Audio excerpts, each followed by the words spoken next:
Question I'm often asked by persons who are thinking about buying investment properties is whether they should hold the ownership of the property in their own name or set up a company.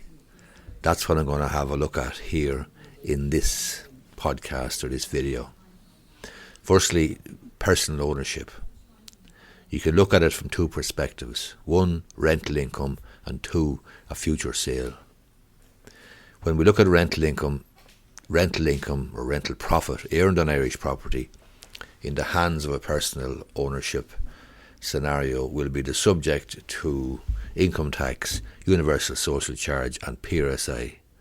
For marginal rate individual taxpayers, this could lead to the income being taxed at net taxable rental income could be taxed at rates as high as 55%. When we look at a future sale, then the individual investor will be liable to 33% capital gains tax on any gains made on a sale of their property. If it's owned then by through the vehicle of a company, you incorporate a company, then when it comes to rental income, rental profit for a company is subject to corporation tax at a rate of 25%.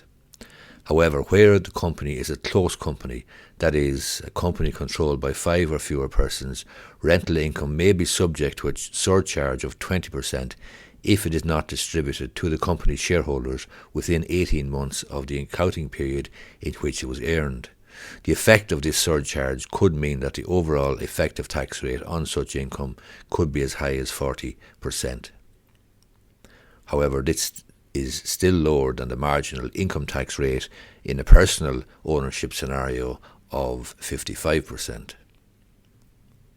Where sizable rental portfolios are involved, in other words, you own multiple properties, well then you could consider the incorporation of a property management company. Management company, the idea would be that it would charge a management fee to the property holding company, in other words, the company that owns the properties, and the management company would be a trading entity so that any income earned is taxable at 12.5%, whilst being tax deductible in the property holding company at a rate of 25%.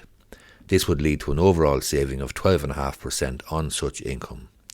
It would also assist in relieving the impact of any close company surcharge.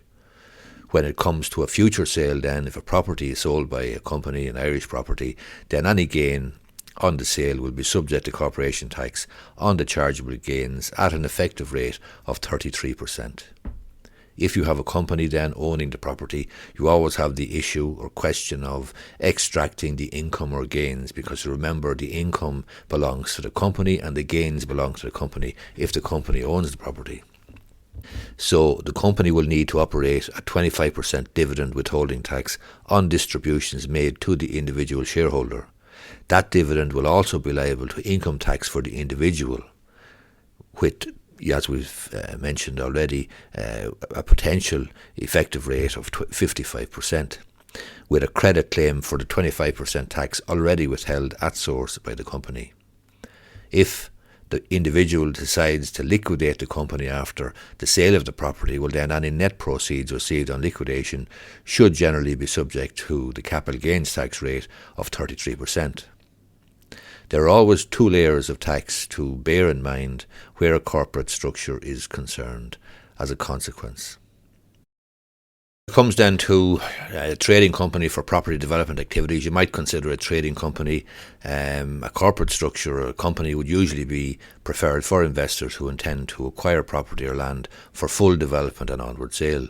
This is because you are looking at a 12.5% rate of corporation tax to trading income of a company generally. However, profits from certain trades are taxed at a higher rate of 25%, and this would include profits from dealing in or developing land other than fully developed land. In order to avail of the 12.5% rate, the land must have been developed by or for the company before it's sold. It's important to review the proposed activities of the company in advance so that you're comfortable the trading threshold will be met. Holding a property company then, or holding property through a company, the vehicle of a company, offers some advantages: flexibility of retaining profits for future investment without having to pay marginal rates of income tax on income realised from personally held investments, and the opportunity to extract income as dividends or salary as and when the need arises. There's also the possibility of using a holding company structure and segregating property assets from cash. There's also the advantage of limited liability if you're borrowing for development. However, limited liability can have limited effect, quite frankly, because often the director or the moving spirit behind the company will be asked to provide a personal guarantee for the borrowings of the company. So it can be illusory to a certain effect or a certain extent. There's also other considerations, other costs involved with having a company.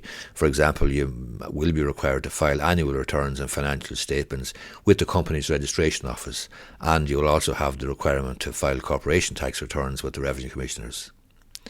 Where you're transferring property to a company, it's transferred by an individual, well then the company will have to pay stamp duty on the acquisition of the property in the normal way. The individual transferring the property may also be liable to capital gains tax on the transfer if the market value of the property at the time of transfer is higher than the individual's original tax cost or cost of acquisition. Any capital losses arising where property is transferred to a company owned by the individual are ring-fenced such that they can only be offset against gains on future disposals to the same company. In conclusion, then, you need to weigh up very, very carefully the question of owning the property in your own name or in incorporating a company and having the company hold the property from the perspective really of tax. In other words, I view it as a tax question.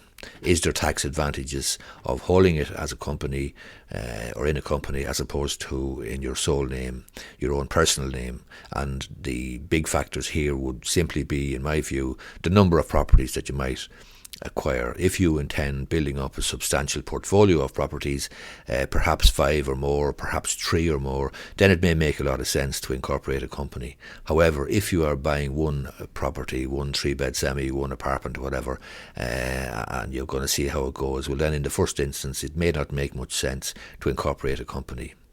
But as I say and repeat again, this really is, the question is really a tax question. You really should speak to an accountant or a tax advisor because your own particular circumstances will be important as well, what your income is, what your effective tax rate is, and so on and so forth. So it is a tax question, and that's what I would advise, or why I advise people who are asking about this. There's no difficulty from a legal perspective, from a solicitor's perspective, putting it into the sole name or a company name, no difficulty whatsoever. So it's really a tax question and you should speak to an accountant about it. Hope you find this useful. If you do, I'd appreciate if you gave it a thumbs up down below. And if you're listening to this on my podcast, the Irish Law and Small Business Podcast, I'd appreciate if you left a review. Thanks a lot.